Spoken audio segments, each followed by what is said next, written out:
26-এর ভোটের আগে হিন্দুত্বের শান, বিজেপির হাতিয়ার মালদা মুর্শিদাবাদ। এই ইস্যুতে তারা কোমর বেঁধে নেমেছে। মালদায় কন্ট্রোল রুমে গিয়ে বসেছেন সুকান্ত মজুমদার, আর এর মোকাবিলায় পাল্টা সুর চড়িয়েছে তৃণমূল।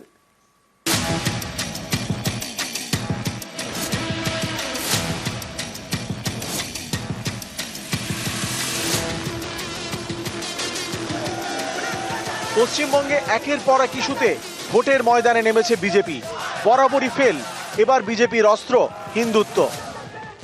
আমরা এটা ছাড়বো না, এটা খুব বড় ইস্যু। মালদার মোথাবাড়ি থেকে মুর্শিদাবাদের সুতি শামশেরগঞ্জ, বিভিন্ন জায়গায় অশান্তিতে মেরুকরণ অস্ত্রে শান দিচ্ছেন পদ্ম নেতারা। মুর্শিদাবাদ ইস্যুতে তো মালদায় কন্ট্রোল রুমও খুলেছে বিজেপি। সোমবার এই কন্ট্রোল রুমে বসেন বিজেপির রাজ্য সভাপতি সুকান্ত মজুমদার। অশান্তির জেরে মুর্শিদাবাদের শামশেরগঞ্জে অনেকেই ঘর ছাড়েন, ঠাঁই নেন মালদার বৈষ্ণবনগরের স্কুলে। সোমবার দুপুরে তাদের সঙ্গে দেখা করেন সুকান্ত মজুমদার। বিকেলে যান মোথাবাড়িতে, মাঝে ইংরেজ বাজারের কন্ট্রোল রুমে। সেখান থেকেই সুর চড়ান। তৃণমূল কংগ্রেসের নেতাদের বা তৃণমূল কংগ্রেসের প্রশাসনের এটা একটা খামখেয়ালিপনা হয়ে গেছে যে যেহেতু হিন্দুরা রাস্তায় নামে না, তারা ভাবে যে হিন্দুরা হচ্ছে পাপোশ, যা ইচ্ছে তাই করা যায়। যদি রাজ্য প্রশাসন অসমর্থ হয়, আমরা বাধ্য হব রাস্তায় নামতে।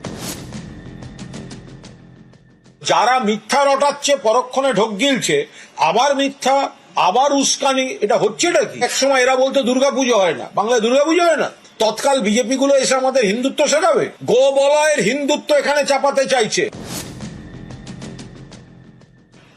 এনআইএ আসা দরকার। 100 কোটি টাকার প্রপার্টি লুট হয়েছে সুতিতে, ডাকবাংলো মোড়ে, ধুলিয়ান টাউনে, জঙ্গিপুরে এবং শামশেরগঞ্জের একাধিক গ্রামে। আমরা এটা ছাড়বো না, এটা খুব বড় ইস্যু।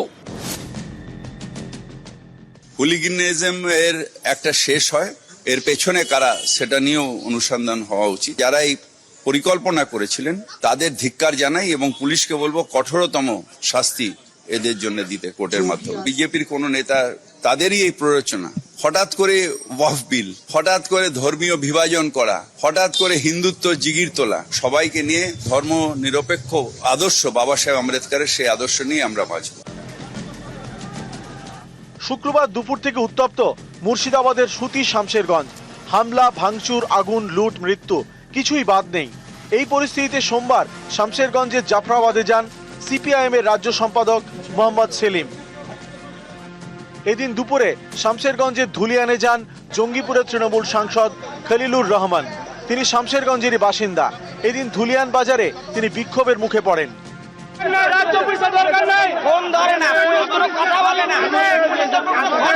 আমাদের একটাই দাবি, পলিটিক্যালি সেই জায়গায় কিন্তু শেষ নির্বাচনে কংগ্রেস জিতেছে। ওটা শামশেরগঞ্জ বিধানসভা, যেটা মালদা দক্ষিণ লোকসভার অংশ। তার পাশের লোকসভা মালদা উত্তর দেখেন, সেটা বিজেপির জেতা। ফলে রাজনৈতিক ভাবেও আমরা আমাদের মতো করে সমস্ত জায়গা কন্ট্রোল করার চেষ্টা করেছি। আমরা এটা গ্যারেন্টি দিয়ে বলতে পারবো না যে এই কনস্পিরেসির অংশ তাদের কাউকে বিজেপি ব্যবহার করেনি। সুতির যিনি বিজেপির প্রার্থী ছিলেন, তাদের এগেনস্টেও কিন্তু কিছু কিছু খবর আমাদের কাছে উঠে আসছে। কোথায় ছিল বিজেপি, কোথায় তৃণমূল? পশ্চিমবাংলায় সরকার চালাচ্ছে তৃণমূল, তাদের দেখা নেই। তাদের এমএলএ এমপিরা রাস্তা কেঁদে বেড়াচ্ছে। বিরোধী দল নাকি সব এখন সর্বক্ষমতা দিল্লিতে, সরকার সহ রাজ্যের।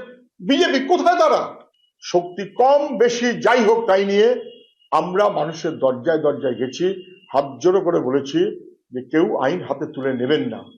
এই রকম সময়ে শান্তির পরিবেশ রক্ষা করতে পারাটাই মানুষের কাজ, আর তাকে ভেঙে দিয়ে ধ্বংসাত্মক জায়গায় নিয়ে যাওয়াটা সাম্প্রদায়িক বাহিনীর কাজ। নিউজ 18 বাংলা। পরিস্থিতি নিয়ন্ত্রণে পর্যাপ্ত বাহিনী মোতায়েন করা হয়েছে। মানুষের আস্থা ফেরানোই মূল লক্ষ্য, জানালেন IG CRPF V K Sharma. The situation is tense, but it is under control.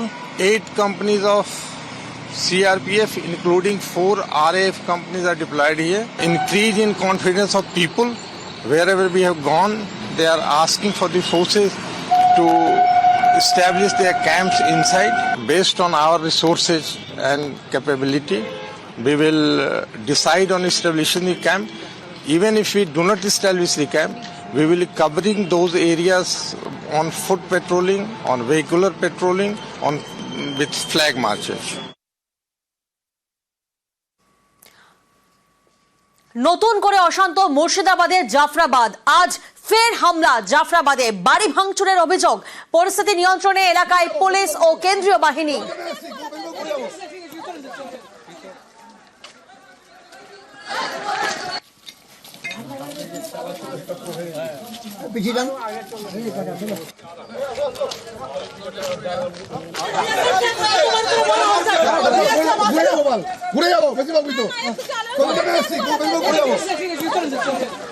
লুটপাট করছে, বাড়ি ঘর ভাঙচুর করছে। এখন এটা জাফরাবাদে আবার ফোর্স ছিল, ফোর্স চলে এলো, ওরা দেখে ফোর্স চলে এলো। ফোর্স কি পালিয়ে যাচ্ছে দূরে পালিয়ে এলো ফোর্স। আপনি ওখানে দেখেন কি অবস্থা ওখানে এখন। এর আগে আজ জাফরাবাদে যান মোহাম্মদ সালেম। নিহতদের বাড়িতে যান তিনি, পরিবারের পাশে থাকার বার্তা দেন মোহাম্মদ সালেম।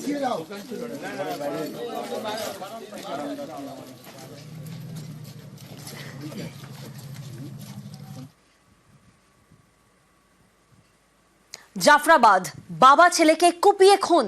অভিযুক্তদের খোঁজে তদন্ত চলছে, দোষীদের কাউকে রেয়াত করা হবে না বলে হুঁশিয়ারি। কমপ্লেন নিয়ে স্পেসিফিক কেস ইমিডিয়েটলি আরম্ভ হয়ে গেছে। It's a very bad case. Top priority থেকে এই জন্যই যেটা বললাম, সব সিনিয়র অফিসার আছেন, যারা জড়িত ছিল, যারা ওখানে গেছিল, যারা অ্যাক্ট ক্যারি আউট করেছে, not a single person will be spared. যারা ওখানে ছিল, যারা গেছিল ফর হোয়াট এভার পারপাস, লুটের জন্য হোক, সবাই কিন্তু ইকুয়ালি কনভেন্টাস। যারা মেরেছে এবং যারা ছিল, will ensure that all of them are brought to বুক।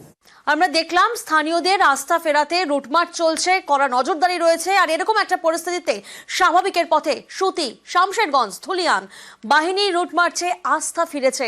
তবে পরিস্থিতি স্বাভাবিক হলেও মনে ভয় রয়েই গেছে, স্থানীয়রা দাবি করছেন। এখন ভালো আছে, কিছু জোর ঝামেলা নাই। আর জোর ঝামেলা অন্যদিকে হচ্ছিল, আর এখন শান্ত আছে সব জায়গাতে। মানে মনের ভিতরে একটু ভয়টা ঢুকে আছে মানুষের, আমাদেরও ভয় একটু ঢুকে আছে, কিন্তু আশা করি ঠিক হয়ে যাবে। আশা করি এখন তো পরিস্থিতি ভালো দেখাচ্ছে, সবাই মানে আমাদেরকে সাহায্য করেছে, কাউকে কিছু করতে দেয়নি, আমরাও ভালোই আছি। হঠাৎ করে এটা অন্যদিককার হাওয়া একটু হাওয়া পেয়ে গেছে, বলছে না কি রাতে কোনো জিনিস চুরি হয়ে গেল, হাওয়া হয়ে গেল, ওরকমই একটা হাওয়া এসে গেছিল এখানে। তো এখানে কোনো কাণ্ড হয়নি, মানুষজন যা বলে এখন আমরা অনেক ভালো আছি। পরিস্থিতি ধীরে ধীরে স্বাভাবিক হচ্ছে, তবে থমথমে শামশেরগঞ্জে খাবার সংকট। দোকানপাট বন্ধ, মিলছে না খাবার। বাহিনীর জন্য খাবার ব্যবস্থা কালী মন্দির কমিটির।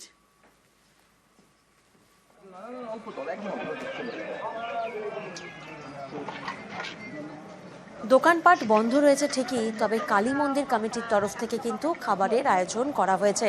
বাহিনীরা তারা সেই খাবারও খেয়েছেন। থমথম শামশেরগঞ্জে খাবার সংকট।